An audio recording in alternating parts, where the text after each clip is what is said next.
Hello and welcome to कुछ अनकही कुछ अनसुनी। तो आइए शुरुआत करते हैं एक और कुछ अनकही कुछ अनसुनी कहानी से। Stay tuned for more updates.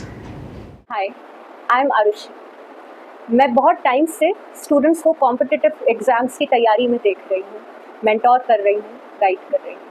और अब तक मेरे पास जितने एग्जाम्पल्स आए हैं और जो हम आसपास जनरली देखते हैं कॉम्पिटिटिव एग्ज़ाम्स से जुड़ी हुई बातें, ऐसी बातें जो आपको कोई नहीं बताएगा या आपके सिर्फ गिने चुने वेल विशर्स ही बता पाएंगे, ऐसी कुछ अनकही कुछ अनसुनी बातें आपके सामने मैं व्यक्त करूँ।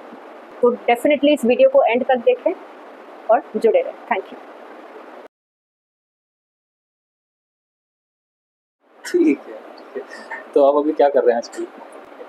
मैं कॉम्पिटिटिव एग्ज़ाम की जर्नी से जुड़ी हुई हूँ। To be more specific, the UPSC civil services exam institutes में I mentor and guide students. Main subjects that I deal with are economy, sometimes current affairs. So I have been encountering, मैं रोज़ाना students से मिलती हूँ। अब तक काफ़ी सारे स्टूडेंट्स से मिल चुकी हूँ। अलग अलग एग्ज़ाम्स की तैयारी कर रहे हैं, अलग अलग प्रॉब्लम्स लेकर आते हैं, कुछ सब्जेक्ट्स से जुड़ी हुई और कुछ अलग पर्सनल प्रॉब्लम्स। तो उससे रिलेटेड काफ़ी कुछ मैंने देखा है, काफ़ी कुछ मैंने सीखा है खुद as a teacher, as someone who is guiding others, कि कैसे कोई भी दो इंसान, कोई भी दो इंडिविजुअल स्टूडेंट्स की लाइफ कभी भी एक जैसी नहीं होती, एकदम ही अलग वॉक ऑफ लाइफ से आते हैं और हर सिचुएशन का एक अपना एक अलग ही चैलेंज होता है। उस पर्सपेक्टिव से देखते हुए काफ़ी सारी चीज़ें ऑन अ पर्सनल लेवल मैंने खुद ऑब्जर्व करी हैं, नोटिस करी हैं, सीखी भी हैं, और वो कलेक्ट करके एक ब्रॉडर जो मैं मैसेज देना चाहती हूँ, उसके लिए ये प्लेटफॉर्म मुझे बेस्ट लगा। और thank you very much for inviting me here, thank you so so much for that accepting. I can convey the message. अगर इसको देख के एक भी स्टूडेंट का, एक भी इंडिविजुअल का हेल्प हो जाए किसी भी वे में, my purpose will be solved. Thank you so much. और बिल्कुल हम ज़्यादा से ज़्यादा लोगों तक पहुंचाने की कोशिश करेंगे, और लोग, आई होप कि लोग इसको देखें। नहीं देखे तो सब्सक्राइब कर देना ताकि और लोग देखें। खैर, तो आपने तो बताया था कि प्रिपरेशन की है जी और आपने यूपीएससी सिविल सर्विस एग्जामिनेशन अपने मेंस भी लिखे हैं, 2 बार लिखे आपने ना? जी। तो एक्सपीरियंस कैसा था, अगर मैं क्रक्स पूछूँ उसका? तो क्योंकि मैं यहाँ पे गाइड कर रही हूँ, mentoring and teaching the students, तो डेफिनेटली मेरा भी एक फेज़ था जब मैं खुद एक स्टूडेंट थी और मैं खुद उस साइकिल से, उस फेज़ से गुजर चुकी हूँ। तो काफ़ी सारे स्टूडेंट्स जब अपनी स्टोरी और लाइफ जर्नी लेकर आते हैं, तो आई फील ग्लैड कि I am able to relate and offer a helping hand. तो मैंने यूपीएससी के एग्ज़ाम्स दिए हैं इकोनॉमिक्स ऑप्शन के साथ, मेंस भी लिखा है, बट ऑब्वियसली उस मुकाम तक नहीं पहुंच पाए जहां तक पहुंचने की हर एक एस्पायरेंट की इच्छा होती है। ये जर्नी ही अकेले मुझे इतना सब कुछ सिखा गई, राइट फ्रॉम डिसाइडिंग कि इसका एग्ज़ाम देना है कि नहीं, देन प्रिपेयरिंग द एग्ज़ाम्स, कहाँ से प्रिपेयर करें, घर से कि दिल्ली से, then quitting the exam, exit जो प्लान होता है ना, अगर आपका क्लियर नहीं हो जाता तो एग्ज़िट प्लान आपको कोई नहीं बताएगा। आपको इंस्टीट्यूट से सिर्फ गाइडेंस ये मिलेगी कि आप तैयारी स्टार्ट कैसे करो अगर आप फ्रेशर हो। एक वर्ड यूज़ होता है मार्केट में, वेटरन एस्पायरेंट्स, अगर आप वेटरन हो तो कैसे क्या करो। पर कोई आपको ये नहीं बता रहा है, या फिर बताएगा तो आपका वेल विशर, एक दो आपके पेरेंट्स या आपके बहुत अच्छे गिने चुने दोस्त हैं, वो बताएंगे कि भाई इस एग्ज़ाम से, इस चक्रव्यूह से अगर आपको एग्जिट करना है तो व्हाट नेक्स्ट। इसका एक बहुत बड़ा डेफिसिट है मार्केट में जो मैं देखती हूँ, और आज मैं वही डेफिसिट फिल करने आई हूँ। मैं ये नहीं कहूँगी कि इंडस्ट्रीज़ कुछ ऐसा वैसा मतलब गलत कर रही हैं, बहुत अच्छे गाइड्स हैं, बहुत अच्छे मेंटोर्स हैं जो राइट प्लान ऑफ एक्शन देते हैं स्टूडेंट्स को।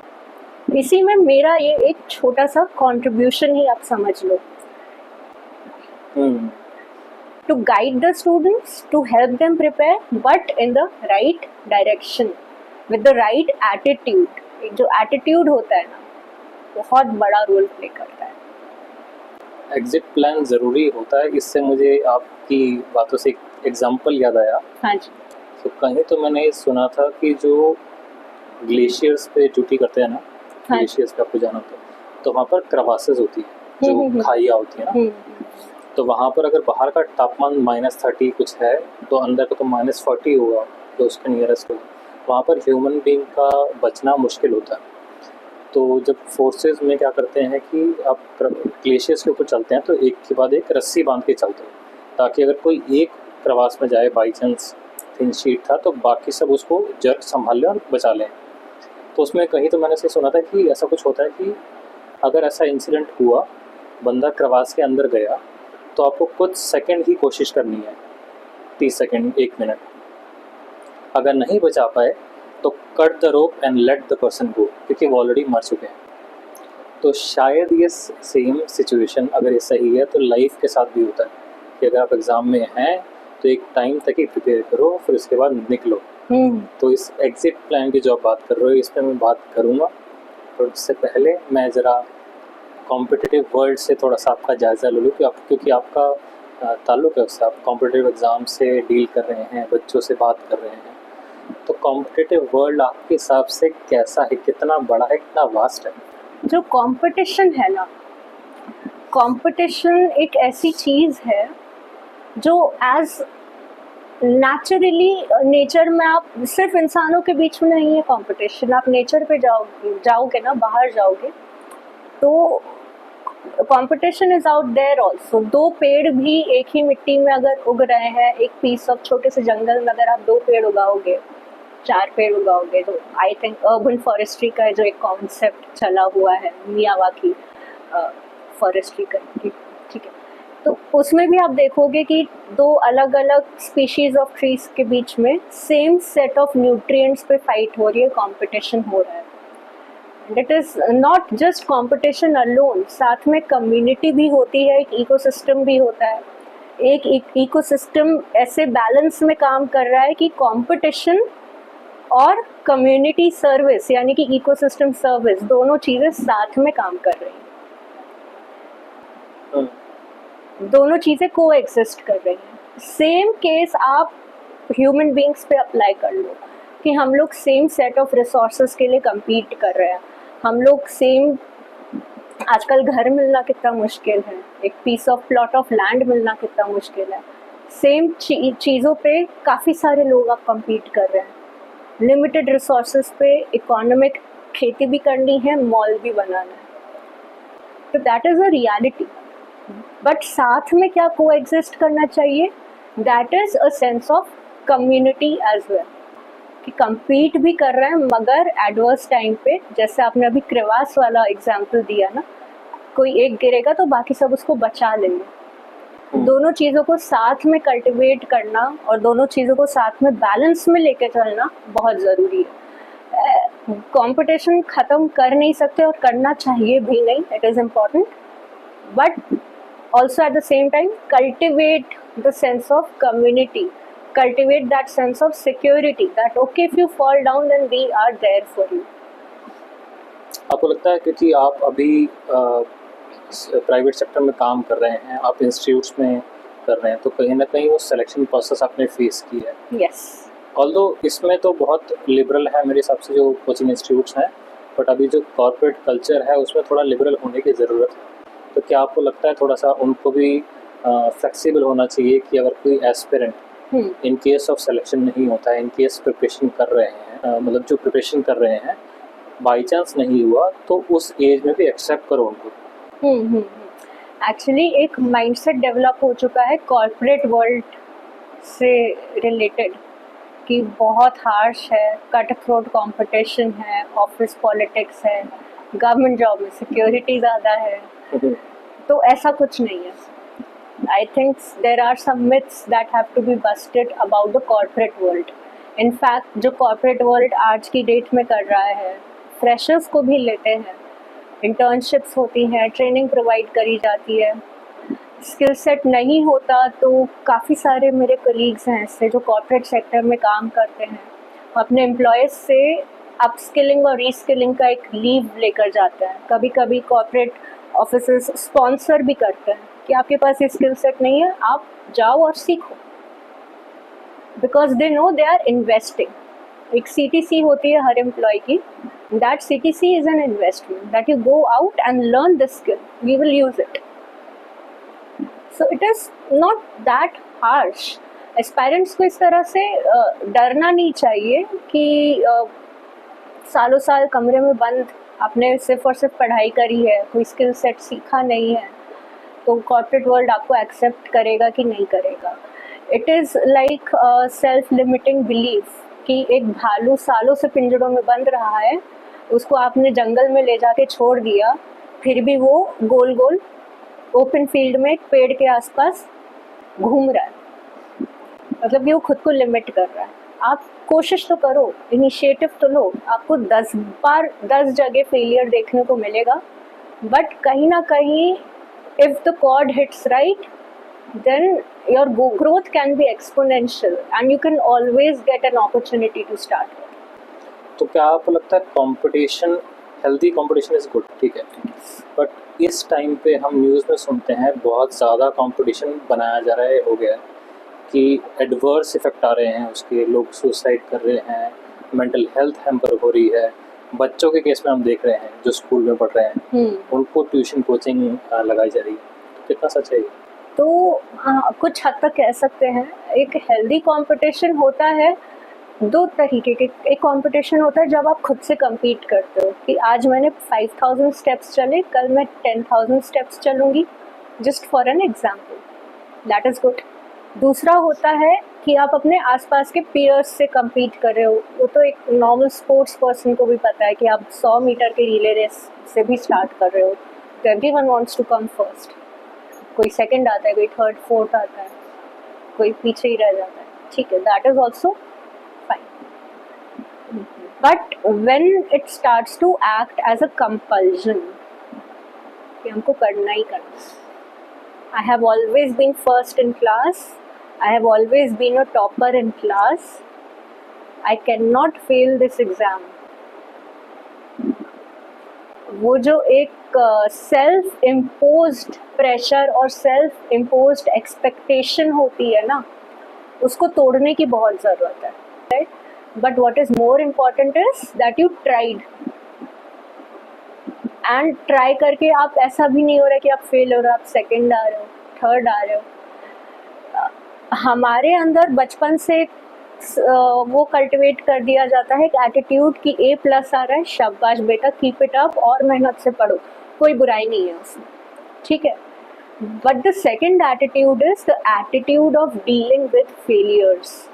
Attitude of dealing with failures की अगर मैं बात करूँ तो एक स्टूडेंट थी, बहुत पहले मुझे मिली थी, when I started to teach, she came to me and she told me कि ma'am I have failed prelims exam. तो मैंने कहा बेटा डोंट बी सैड। मैंने कहा no ma'am, I am not sad, I am happy. She told me that I am happy and as a reward I went out on a trip.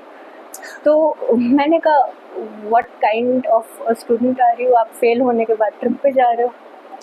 वो एकदम expected नहीं था, because conventionally I never meet such kind of students. तो she told me कि ma'am बचपन से ना उसके फादर ने एक हैबिट डेवलप करी थी कि जब भी वो किसी भी चीज़ में फेल होकर आ रही है, चाहे वो रिले रेस हो गया या फिर कोई एग्जाम में किसी सब्जेक्ट में चलो फेल हो रही है, instead of getting reprimanded by her family कि क्यों फेल हो गई, क्यों नहीं पढ़ी, first question her dad used to ask was, आप ट्राई करके फेल हुए हो, पढ़ के फेल हुए हो कि बिना पढ़े फेल हुए हो, पहले ये बताओ।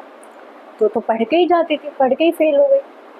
When she used to say कि मैं पढ़ के फेल हुई, मैं ट्राई करके फेल हुई, she used to get a patting on the back, very good job बेटा, good, keep it up। Now note down कि आपने ट्राई किया फिर भी आप फेल हुए, तो आप अपनी गलतियों को नोट डाउन करो कि why did you fail, bring that note to me, note पढ़ा, एक वेरी नाइस, अब इन गलतियों को याद रखना और अगले साल फिर ट्राई कर लेना, then they will go out, have a nice treat. और अगले साल भी ये नहीं कि पास होना ही होना है, अगले साल भी अगर आप फेल हो रहे हो, ट्राई करके फेल हो। इट इज़ मोर इम्पॉर्टेंट कि आप सीख क्या रहे हो। शायद वो लेसन्स आपके may be competitive exams UPSC में काम आए ना आए, आप आईएएस ऑफिसर बनो ना बनो, बट वो जो लेसन्स है ना, those lessons are pure gold. क्योंकि प्योर गोल्ड इसलिए क्योंकि वो सिर्फ और सिर्फ आपके इंडिविजुअल सेल्फ से जुड़े हुए लेसन्स हैं, जो आपको कोई नहीं बताएगा, कोई मेंटोर नहीं, कोई टीचर नहीं, वो सिर्फ आप ही अपने आप को दे सकते हो। एंड वो आगे चल के आपके किस लेवल तक, किस हद तक काम आने वाले हैं, you will realise it when you will work may be in some other avenues of your life. ये बहुत अच्छा एग्जांपल है किसी को ग्रूम करने का। Yes. Attitude towards failure, attitude towards accepting failures is very very important. और ये एटीट्यूड में कहीं ना कहीं मुझे ऐसा लगता है कि सोसाइटी में इससे रिलेटेड काफ़ी ज़्यादा नेगेटिविटी जुड़ी हुई है, इन द सेंस कि स्कूल से ही स्टार्ट हो जाता है ना कि एक बच्चा फेल हो गया तो क्लासमेट्स, उसके फ्रेंड्स उससे बात नहीं करेंगे कि ये तो फेलियर है, घर वाले उसको ताना सुनाएंगे, डांटेंगे, पढ़ते नहीं हो, डम हो। आई डोंट नो, अभी चीज़ें बदल रही हैं, parents and families are becoming more understanding and a lot more supportive. Indian parents तो हमेशा से ही सपोर्टिव रहे हैं, किसी कंट्री में नहीं मिलेंगे, इंडिया में ज़रूर आपको मिल जाएंगे, ठीक है। कहीं ना कहीं प्रेशर बनाते हैं तो that is also to some level acceptable बनता है, बट वो जो एटीट्यूड है ना टुवर्ड्स फेलियर, उसको चेंज करना बहुत ज़्यादा ज़रूरी है। इसको नेगेटिवली ना लेके, वही कम्युनिटी और कंपटीशन वाली बात आ गई, नेगेटिवली ला लेके उसको प्रोत्साहित करो कि तुम और अच्छा कर सकते हो। शुरुआत इसकी घर से हुई, पेरेंट्स का एटीट्यूड बदलेगा, बच्चों का एटीट्यूड बदलेगा, वो बड़े होके अपने आप सोसाइटी में रिफ्लेक्ट होना स्टार्ट हो जाएगा। आपके पास भी एस्पिरेंट्स आते होंगे बहुत सारी समस्या लेके कि मेरे पास इतना ही टाइम है, मुझे इतना ही टाइम दिया गया है, तो किस तरह की चीज़ें, किस तरह की चीज़ों में एस्पिरेंट्स जकड़े जाते हैं? देखिए, यहाँ पे मैं थोड़ा सा जेंडराइज करूँगी प्रॉब्लम्स को। लड़कियाँ अलग तरीके की प्रॉब्लम्स और चैलेंजेस लेकर आती हैं, लड़के अलग तरीके के चैलेंजेस और प्रॉब्लम्स लेकर आते हैं, डोंट माइंड। हाँ, बट ये काफ़ी जेन्युइन है, ये रियल है, ग्राउंड है, and we have to accept it the way it is, right. कि सबसे पहली बात, लड़कियों की प्रॉब्लम तो हर कोई बोल देता है, सुन लेता है, आदत होती है। और अभी तो क्या सोशल मीडिया पे भी चला हुआ है फेमिनिज्म एंड ऑल, ठीक है। लड़कों की प्रॉब्लम होती है जिसको कभी कोई हाईलाइट नहीं करता है, कभी कोई फ्रंट फुट पे फॉरवर्ड लेके नहीं आता है। एक तो लड़के भी कई बार शेयर नहीं करते हैं, हिचकिचाते हैं। एक तो बर्डन होता है ना, burden of the family, burden to get a job, good paying job. भाई प्राइवेट में आप कितना कमा लोगे, गवर्नमेंट जॉब अगर आपके पास गवर्नमेंट जॉब का टैग लग गया तो आपकी फैमिली के लिए भी अच्छा है, आपके फ्यूचर के लिए भी अच्छा है। भाई गवर्नमेंट जॉब वाले को तो कोई रिजेक्ट नहीं करके जाएगा, सिक्योरिटी भी बनी रहेगी, रिस्पॉन्सिबिलिटी भी पूरी हो जाएगी। प्राइवेट में हो तो you have to earn that level of income, that level of salary. वो प्रेशर होता है शोल्डर्स पे, दैट सेंस ऑफ रिस्पॉन्सिबिलिटी। और मैं ये नहीं कह रही कि वो सेंस ऑफ रिस्पॉन्सिबिलिटी और प्रेशर गलत है, ठीक है, होना चाहिए, बट इतना भी ज़्यादा नहीं कि साइकोलॉजिकली मेंटल ब्रेकडाउन हो जाने लगे इंसान का। Like I will give you an example. एक स्टूडेंट जो अपनी लाइफ में बचपन से टॉपर रहा है, हमेशा फर्स्ट आया है क्लास में, हमेशा कॉलेज में फर्स्ट आया है, कॉम्पिटिटिव एग्ज़ाम में वो फेल हो गया। या फिर IIM अहमदाबाद का एक एग्जाम्पल ले लो स्टूडेंट का, that he was one of the top 10 ABC IIM में से पास आउट एक छात्र, कॉर्पोरेट जॉब में काम कर रहा है, वेरी फैंसी पैकेज, करोड़ों का package, 24-25 years old, committing suicide under work pressure, may be performance issue में भी। सो द थिंग इज़ कि अगर आपने बचपन से ठोकर नहीं खाई, पास होने की आदत है, सक्सीड होने की आदत है, और फिर अचानक से later on later on stages of life पे आपको अचानक से जब ठोकर लगती है, चाहे आप कॉर्पोरेट में हो, चाहे आप आईएएस ऑफिसर ही क्यों ना हो, तो it hits harder as compare to someone जिसकी आदत है ढक के खाने की, फेल होने की, फेल होके उसे सीख के दोबारा ट्राई करके फिर सक्सेस होने की। उनके अंदर जो शॉक टेकिंग एबिलिटी है वो बढ़ जाती है। तो एक ये भी एस्पेक्ट। अब बात कर रहे हैं हम लोग, फीमेल स्टूडेंट्स भी इस चीज़ से गुजर सकते हैं ऑब्वियसली। स्टूडेंट जो JNU की टॉप 10 DU के कॉलेज में पढ़ी हुई है, JNU से MA किया है, UPSC नहीं क्लियर कर रही है, तो कह रही मैं तो बचपन से ही एकेडमिकली साउंड थी, अब क्या हो गया, I am falling back. That is there, that impostor syndrome is there.